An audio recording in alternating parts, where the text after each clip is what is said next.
Good morning students, sunrise education academy में आपका स्वागत है। आज हम पार्ट 12 में इंग्लिश के अंदर मॉडल करेंगे। ठीक है, ये क्लास 11 और 10 के लिए कंपलसरी टॉपिक है। इससे पहले वाला टॉपिक पार्ट था वो 11 था, मैंने उसमें 10 लिख दिया गलती से, सॉरी फॉर दैट। वो पार्ट 11 था, अब ये पार्ट 12 है। ठीक है, use second for polite request. हम पिछले वीडियो में वुड का यूज़ समझ रहे थे, तो वुड का यूज़ सेकेंड यूज़ जो है वो पोलाइट रिक्वेस्ट के लिए किया जाता है।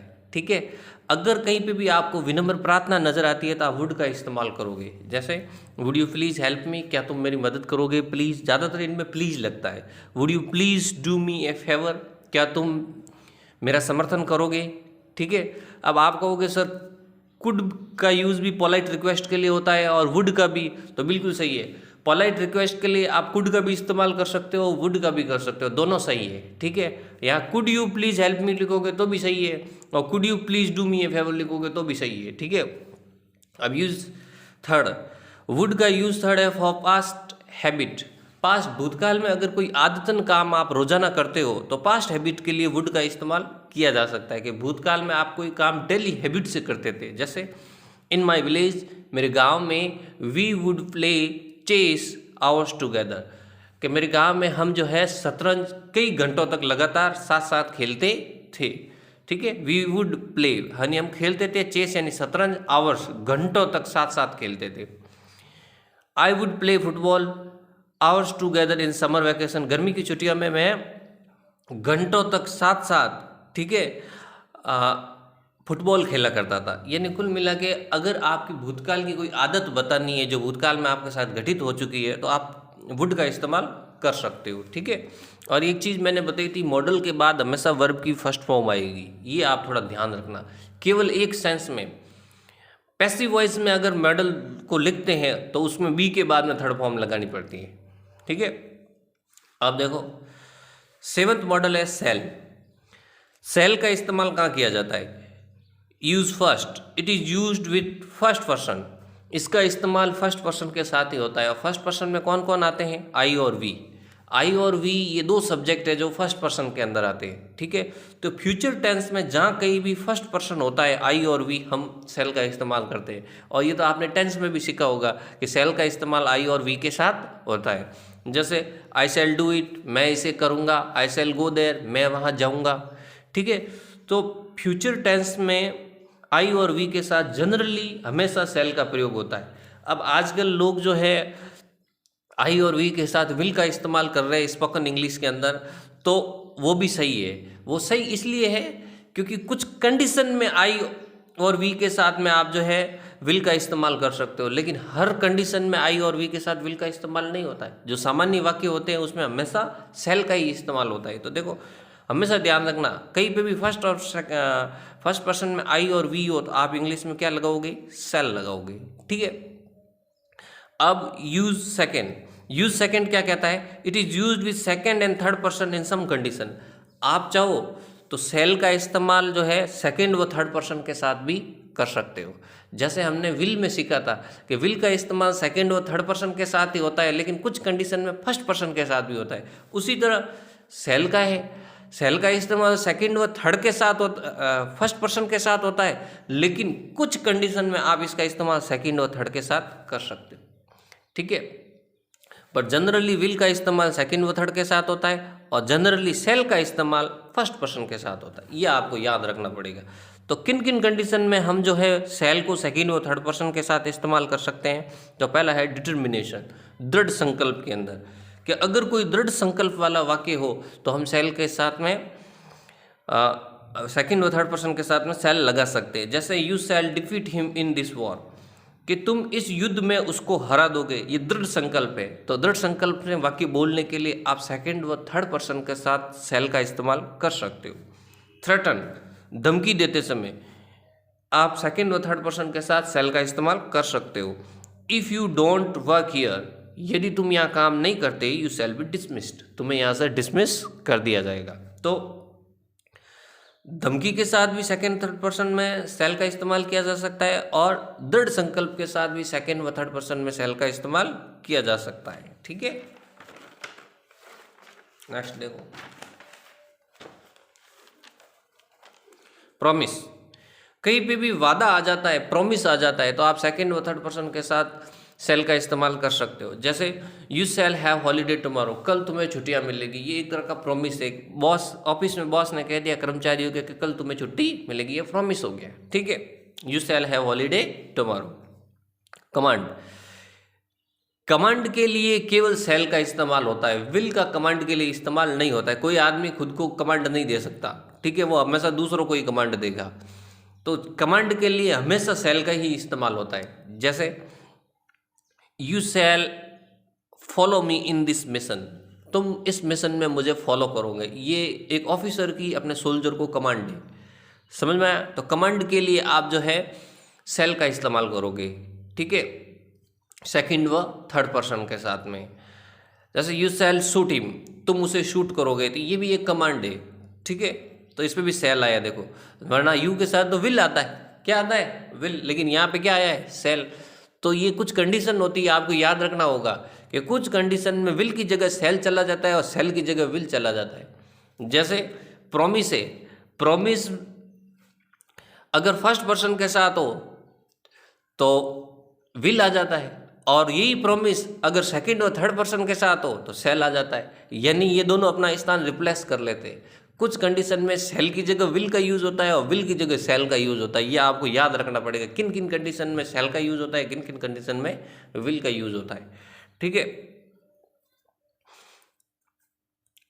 अब देखो कंपल्सन, अनिवार्यता। Student shall deposit their fee before 1 July, student को 1 जुलाई से पहले अपनी फीस जमा करानी होगी। ये कंपल्सन है, अनिवार्यता है। मतलब आप किसी के ऊपर अपनी बाध्यता थोपना चाहते हो तो विल नहीं आएगा, सेल आएगा। क्या आएगा, सेल। ये भी आपको याद रखना होगा कि सेकंड व थर्ड पर्सन के साथ में सेल आएगा यदि आप अनिवार्यता उसके साथ में थोपते हो। स्टूडेंट या थर्ड पर्सन है, ठीक है, नाम कोई भी वो थर्ड पर्सन होता है।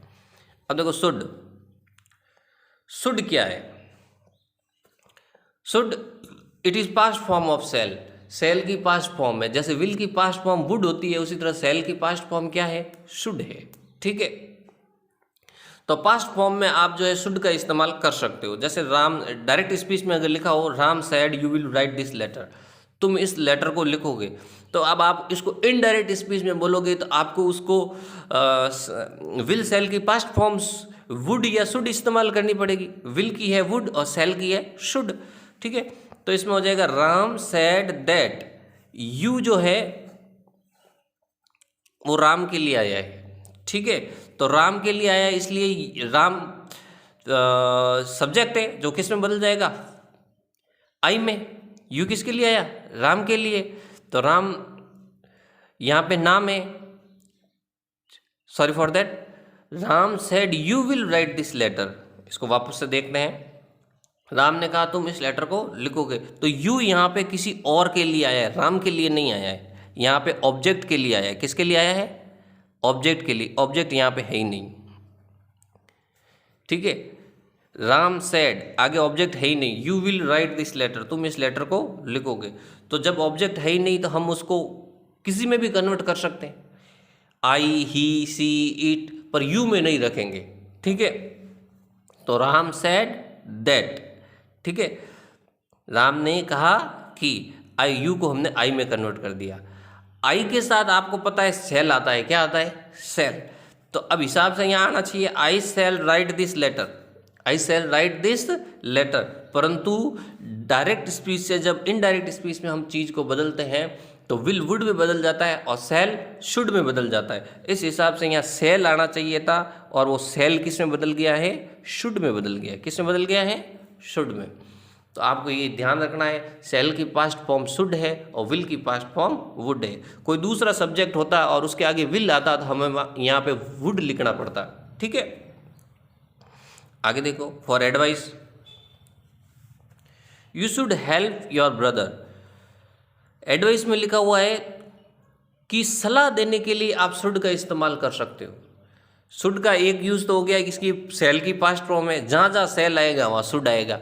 समझ में आ गया कैसे, क्योंकि सेल की पास्ट फॉर्म है, ठीक है। आपको ये ध्यान रखना है कि डायरेक्ट में सेल का यूज होता है और इनडायरेक्ट में शुड का यूज होता है, ठीक है। डायरेक्ट में विल का यूज होता है तो इनडायरेक्ट में वुड का यूज होता है। ये आपको सब्जेक्ट से पता लगाना होगा कि सब्जेक्ट अगर आई भी है तो आगे शुड लिख देना है, और सेकंड व थर्ड पर्सन है तो आगे वुड लिख देना है, ठीक है। You should help your brother, तुम अपने भाई की मदद करनी चाहिए। यहाँ पे हिंदी में जब आप किसी को कहते हो तुम्हें ये करना चाहिए, तो उस सेंस में हमेशा शुड का इस्तेमाल होता है। तो कोई भी किसी को सलाह देनी है तो शुड आएगा, तुम्हें अपने भाई की मदद करनी चाहिए। Ram should purchase this shirt from Hari market, Ram को ये शर्ट जो हरी मार्केट से खरीदना चाहिए। इसमें भी सलाह है, तो जहाँ जहाँ सलाह होती है वहाँ शुड आएगा, ये आपको याद रखना है। फॉर मॉरल ऑब्लिगेशन, नैतिक कर्तव्य के लिए, नैतिक कर्तव्य के लिए भी आप जो है शुड का इस्तेमाल करोगे।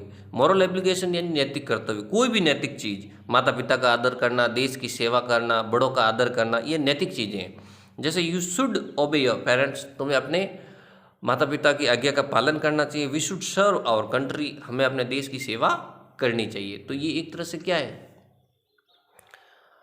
आदेश पालन नैतिक कर्तव्य को बताता है, ठीक है। अब देखो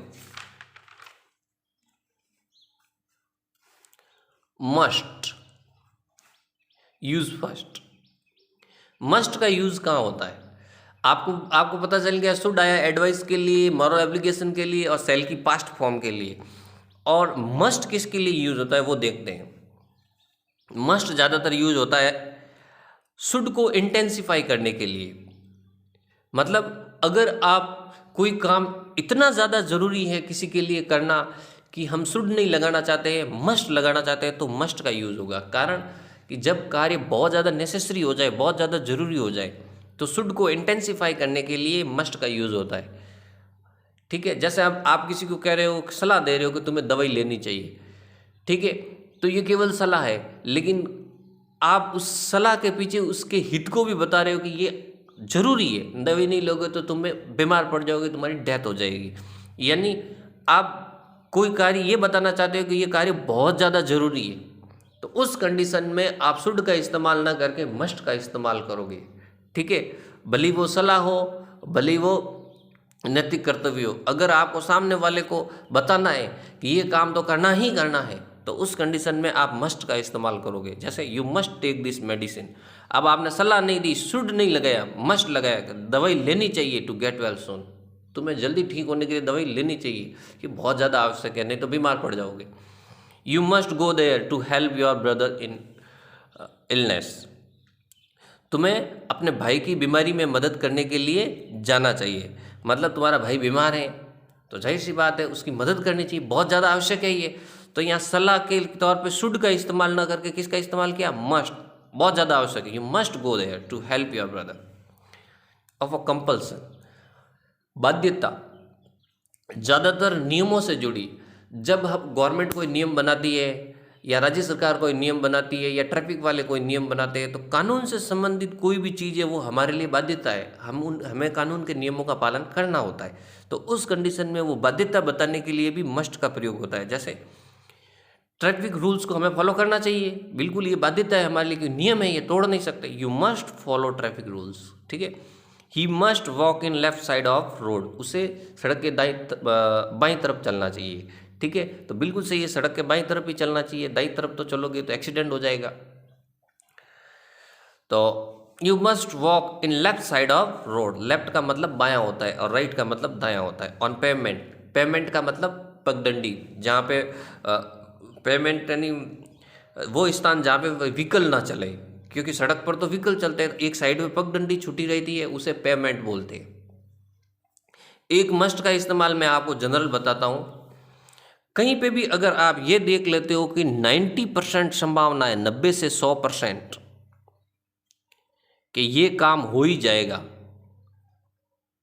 आपको 90 से 100% कोई संभावना नजर आती है। जैसे माइट का इस्तेमाल 30% के लिए हुआ था और मे का इस्तेमाल 50% के लिए हुआ था, और कोई कार्य कि आपको पता है कि 90% हो ही जाएगा, 90 से 100% हो ही जाएगा, तो आप मस्ट का इस्तेमाल कर सकते हो। जैसे आसमान में बादल है और बहुत सारे बादल है, देयर आर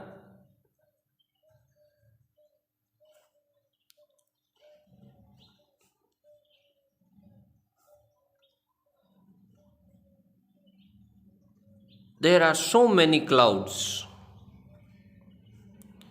इन स्काई,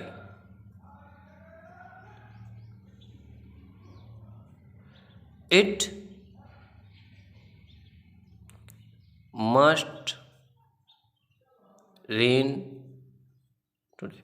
अब आसमान में इतने ज़्यादा बादल है कि आज तो बारिश हो ही जाएगी, 100% संभावना है, तो आप मस्ट का इस्तेमाल कर सकते हो। एक आधा बादल है कि बारिश आज तो होगी, एक आधा बादल है, एक दो बादल है, फिर भी अनुमान लगाया होगी, तो वो 30% संभावना है, वो माइट यूज़ होगा। और आप बहुत ज़्यादा संभावना करना चाहते हो 50% कि थोड़े बहुत बादल है, देयर आर सम क्लाउड्स, कुछ बादल है, बारिश हो जाएगी, तो मे का इस्तेमाल होगा। लेकिन बहुत ज़्यादा बादल है कि अब तो हो ही जाएगी, तो 90% संभावना के लिए मस्ट का इस्तेमाल होता है, ये आप ध्यान रखना। ought to, ought to और should ये दोनों एक ही है, डिवाइड कर दिया है, ought to को मॉडल बना दिया है, लेकिन यूज इसके should की तरह ही है। जो यूज should के है वो ought to के। जैसे फॉर एग्जांपल एडवाइस के लिए शुड का यूज़ होता है, तो ought to का भी शुड के लिए यूज़ होता है, एडवाइस के लिए यूज़ होता है। और मॉरल ऑब्लिगेशन के लिए शुड का यूज़ होता है, तो ought to का भी मॉरल ऑब्लिगेशन के लिए यूज़ होता है।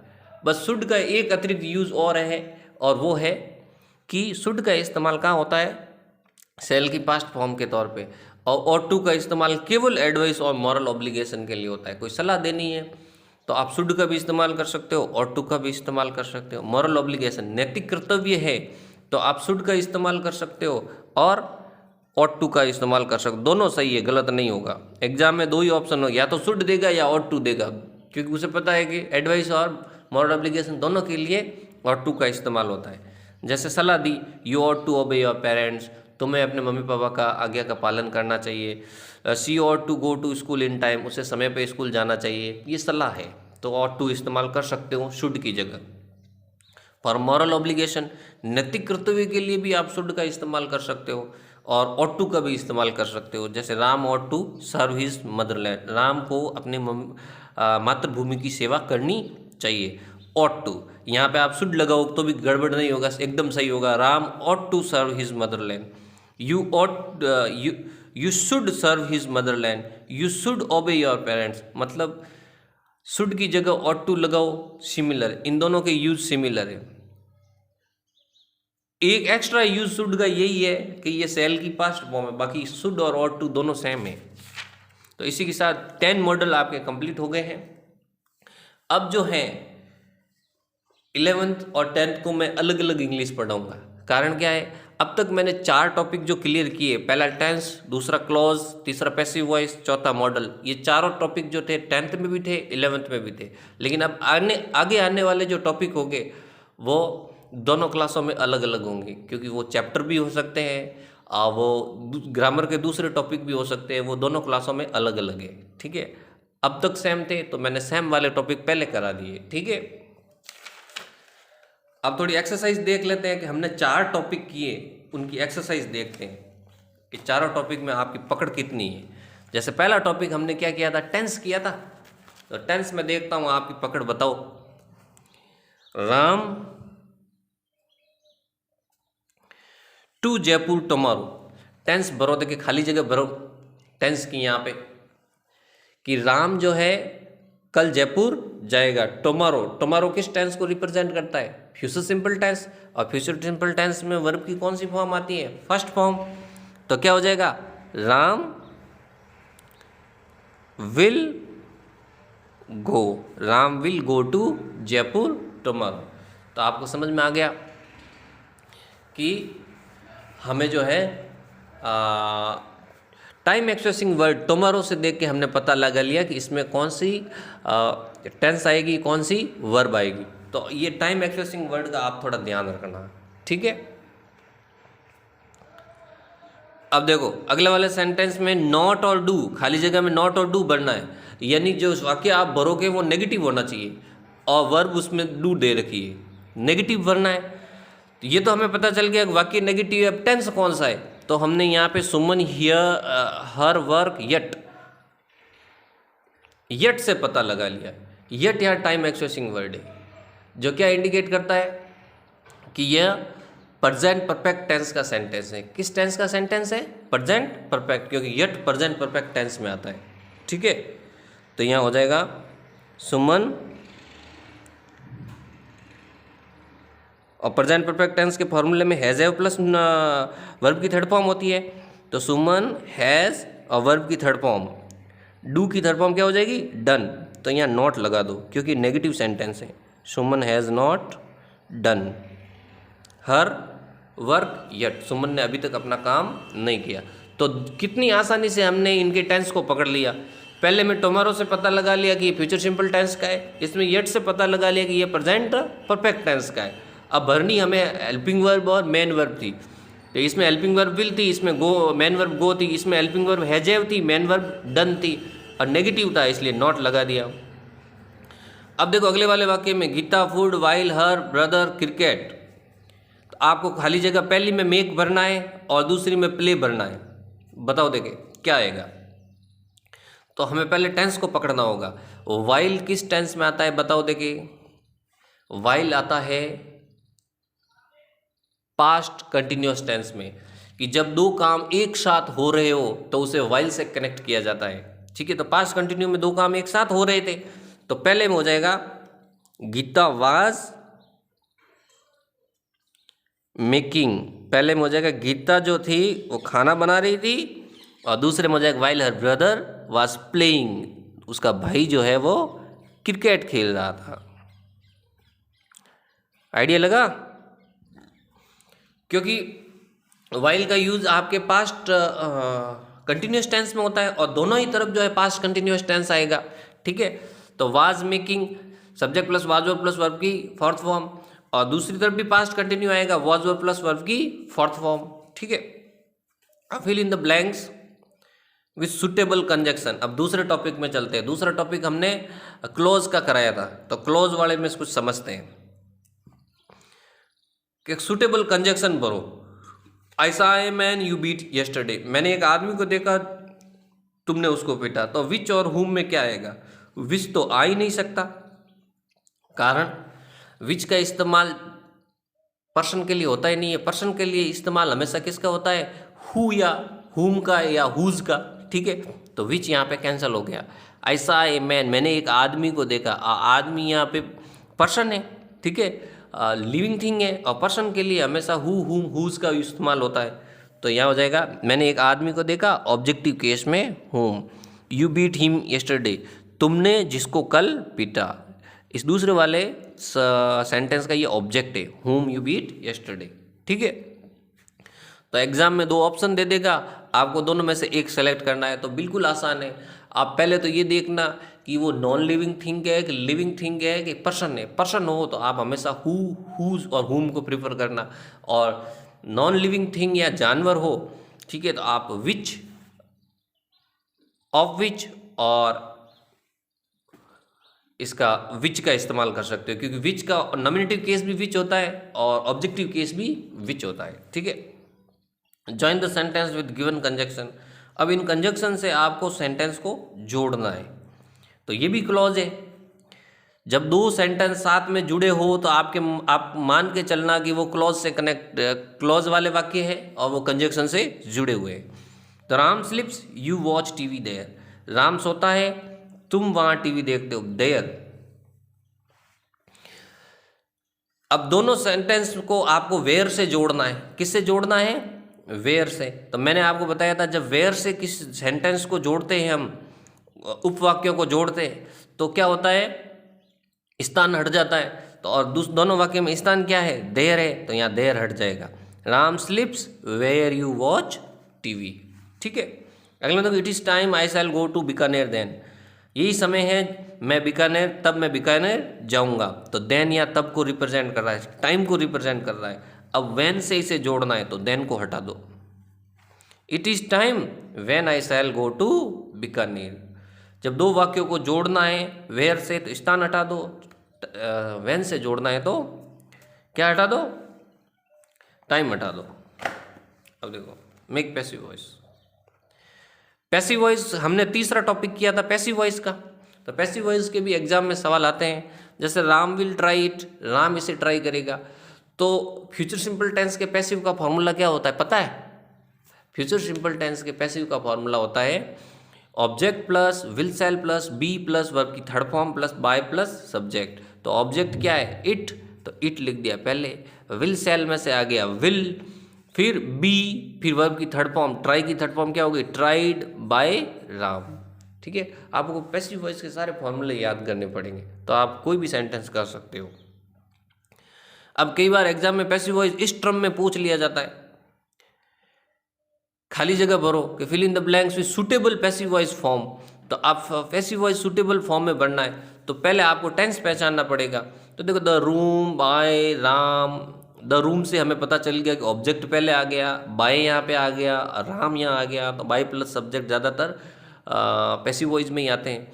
अब केवल टेंस पहचानना है, नाउ से पहचानेंगे। नाउ यहाँ टाइम एक्सप्रेसिंग वर्ड है जो हमें बताएगा कि ये प्रेजेंट कंटिन्यूअस टेंस का पैसिव वॉइस है। और प्रेजेंट कंटिन्यूअस के पैसिव वॉइस का फॉर्मूला क्या है? Object plus is are am plus being plus verb की थर्ड फॉर्म। तो इज आर एम में से आ जाएगा इज प्लस बीइंग, ये आ गया बीइंग, प्लस वर्ब की थर्ड फॉर्म, तो क्लीन की थर्ड फॉर्म हो जाएगी क्लीन। इतना आपको भरना पड़ेगा। हेल्पिंग वर्ब से मैन वर्ब तक आपको खाली जगह भरनी पड़ेगी। हर कोई भी फिल इन द ब्लैंक्स हो वर्ब की, उसमें हेल्पिंग वर्ब और मैन वर्ब दोनों भरनी होती है। The room is being clean bye Ram now. अब देख लो मॉडल में, राम सॉल्व दिस क्वेश्चन। बताओ कौन सा मॉडल आएगा? कैन आएगा, कुड आएगा, मे आएगा, माइट आएगा? सॉल्व ये योग्यता को बताता है और योग्यता के लिए कौन से मॉडल का इस्तेमाल होता है? कैन का। प्रेजेंट में किसका होता है? कैन का ही होता है ना। Ram can solve this question. ये पास्ट में होती योग्यता तो कुड लगाते हैं, लेकिन यहाँ पे प्रेजेंट में है क्योंकि हमें पता नहीं चल रहा है कि सेंटेंस पास्ट में है प्रेजेंट में, तो हम प्रेजेंट का ही भरेंगे। Ram can solve this question. अब अगला देखो, व्हेन आई वाज यंग, जब मैं जवान था तो मैं ये बैग उठा सकता था। अब ये पास्ट की क्षमता बता रही है, पास्ट की कैपेसिटी बता रही है, पावर बता रही है। और पास्ट की कैपेसिटी और पावर के लिए कुड का इस्तेमाल होता है। I could lift this bag. अगले वाले वाक्य में ये स्लैश मार्क दे रखा है, एक्सक्लेमेशन मार्क।